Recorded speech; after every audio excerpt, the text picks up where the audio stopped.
Amerika Serikat dipastikan akan punya presiden baru. Rakyat Amerika Serikat pun menggantungkan harapan besar pada Joe Biden untuk menyatukan kembali bangsa yang terpecah saat Pilpres berlangsung.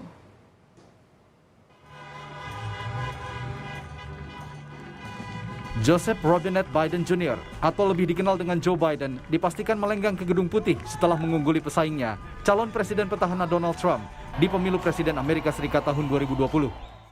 Dengan 290 suara elektoral yang diraih Biden, Donald Trump dipastikan tidak akan bisa menyusul raihan suara elektoral Biden. Donald Trump sejauh ini mengantongi 214 suara elektoral. To introduce the President-elect of the United States of America, Joe Biden.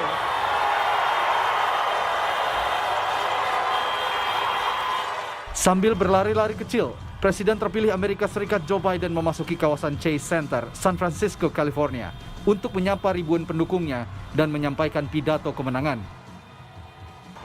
The people of this nation have spoken. They've delivered us a clear victory, a convincing victory, a victory for we the people. We've won with the most votes ever cast from presidential ticket in the history of the nation. 74 million. Donald Trump sendiri hingga kini belum berkomentar langsung tentang hasil suara elektoral di Pilpres AS. Namun petahana dari Partai Republik itu sempat menyebut adanya kecurangan. Bahkan sebelum menuju lapangan golfnya di Virginia hari ini, Trump sempat mengklaim kemenangannya di Pilpres Amerika Serikat lewat cuitan di akun Twitter miliknya. Saya memenangi pemilu ini dengan banyak suara. 71 juta suara sah, yang terbanyak dari presiden yang pernah menjabat, klaim Trump di akun Twitter miliknya. Pendukung presiden terpilih Joe Biden di New York, Amerika Serikat merayakan kemenangan Biden dengan berkumpul bersama. Sejumlah pendukung Biden berharap pemerintahan yang akan datang bisa kembali menyatukan warga Amerika Serikat yang terpecah selama Pilpres dan memerhatikan hak warga minoritas di negara tersebut. It's all about unity. We've been going through a crazy year this year. Everybody's been all like separated, whites, blacks, and it was really stressful, especially going through a pandemic. So I'm glad that he's talking about unity and trying to get Corona back on track and back in so everybody can just go back to normal lives. Because 2020 has been too stressful, and I'm glad he's stand up for black and browns. I'm really happy about that.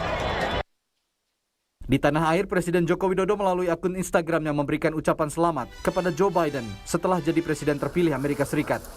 Dalam ucapan selamatnya, Jokowi menyebut terpilihnya Joe Biden dan Kamala Harris di Pilpres Amerika Serikat merupakan sejarah.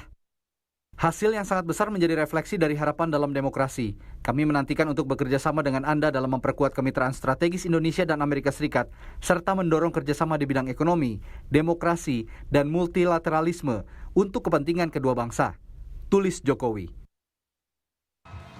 Kemenangan Biden di Pilpres Amerika Serikat ini membuatnya menjadi presiden terpilih tertua di Amerika Serikat dengan usia 77 tahun. Sedangkan wakil Biden, Kamala Harris, akan mengukir sejarah sebagai wanita kulit hitam pertama yang duduk di kursi wakil presiden Amerika Serikat. Keduanya akan dilantik pada 20 Januari 2021 mendatang.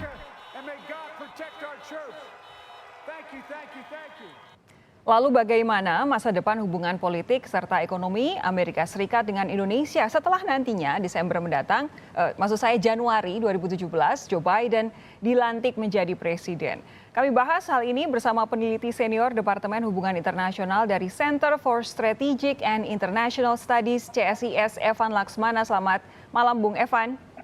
Selamat malam. Lalu ada Direktur Eksekutif Institute for Development of Economics and Finance, INDEF, Pak Tauhid Ahmad. Pak Tauhid, selamat malam. Selamat malam Mbak Sofi, apa kabar? Kabar baik saya, Anda juga semoga sehat. Pak Tauhid, saya mau ke Bung Evan lebih dulu ya. Bung Evan, ini Joe Biden sudah dipastikan akan jadi Presiden Amerika Serikat selanjutnya. Selama ini sikap-sikap Biden yang ditunjukkan dari semenjak menjadi Wakil Presiden era Presiden Obama dan juga beberapa kali sebelumnya menjadi anggota Kongres, apa yang bisa Anda baca soal kecenderungan kebijakan luar negeri Joe Biden nantinya? Saya rasa ada dua hal yang utama. Yang pertama adalah memutar kembali berbagai kerusakan yang terjadi selama 4 tahun terakhir di bawah Trump. Yang kedua tentunya adalah kalau kita lihat dari tim kampanyenya Biden, terutama tim foreign policy-nya, saya rasa cukup kelihatan bahwa akan ada banyak kesamaan menurut saya dengan kebijakan dan strategi dari era Obama. Ya. Karena key officials dari era Obama pun juga menjadi bagian dari tim kampanye Biden. Kalau tadi Anda bilang Biden akan reverse kerusakan yang sudah dibuat Donald Trump, kerusakan apa saja yang jadi perhatian Anda?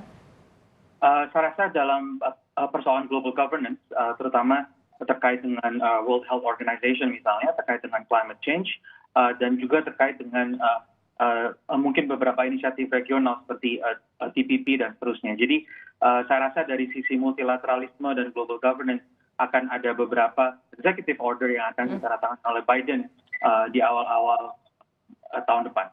Saya bayangkan pasti Iran Nuclear Agreement juga pasti akan jadi salah satu yang diperbaiki begitu ya dalam tanda kutip oleh Biden ya? Saya rasa kalau Iran Nuclear Agreement ini agak sulit karena memang sebetulnya ada resistensi juga di sekelompok kecil Partai Demokrat yang menganggap bahwa dulu waktu era Obama itu disahkan ada beberapa kekurangan.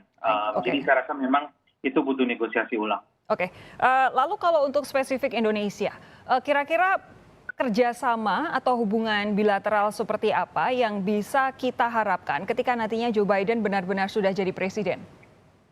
Yang saya rasa kita bisa harapkan adalah kembalinya diskusi bilateral antara kita dengan US itu berdasarkan Strategic Partnership Framework yang sudah ditandatangani di era Obama. Karena di bawah Trump, Strategic Partnership Framework itu seolah-olah nggak ada.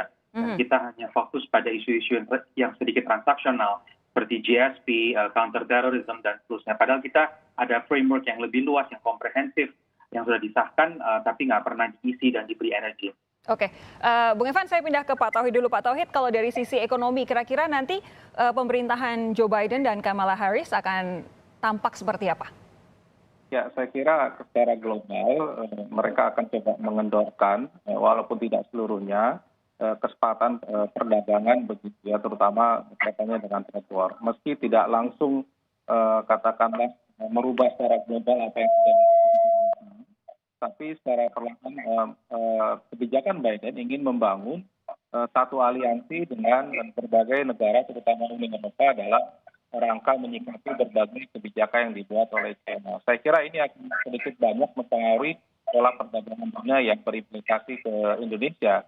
Yang kedua, tadi disampaikan juga bahwa ada pola baru bahwa Biden juga akan mengikuti Trans-Pacific Partnership yang dikhususkan oleh Obama dan yang membuat pengaruh pada kesempatan perdagangan yang sifatnya multilateral, timbang bilateral dengan Indonesia dan Amerika, tapi ingin mengajak pada wilayah yang lebih luas.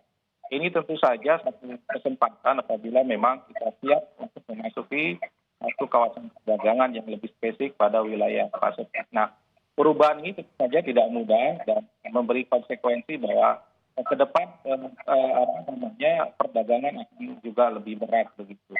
Kemudian yang ketiga saya kira berkaitan dengan investasi. Kalau kita lihat dalam perkembangan investasi sebenarnya Elatra, investasi di kita itu cenderung meningkat ya. Sama manufaktur, kemudian juga manufaktur, pertambangan, dan non-bank. Jadi itu meningkat. Tetapi justru dengan era Biden, mereka ingin menguatkan investasi di negara mereka ketimbang keluar. Nah ini saya kira jadi perhatian yang saya kira perlu ada upaya-upaya pemerintah memperbaiki. Pak Tauhid, sebentar. Saya terus terang ada kesulitan untuk mendengarkan suara Anda karena hubungan sinyal yang tidak terlalu bagus. Ada baiknya kita jeda dulu di sini untuk memastikan teman-teman dari studio bisa mengontak ulang Pak Tauhid supaya penjelasan Pak Tauhid tadi yang cukup komprehensif bisa lebih terdengar oleh pemirsa. Saudara jangan kemana-mana, sesaat lagi akan saya teruskan perbincangan saya dengan dua narasumber ini. Tetap bersama kami di Sapa Indonesia Malam.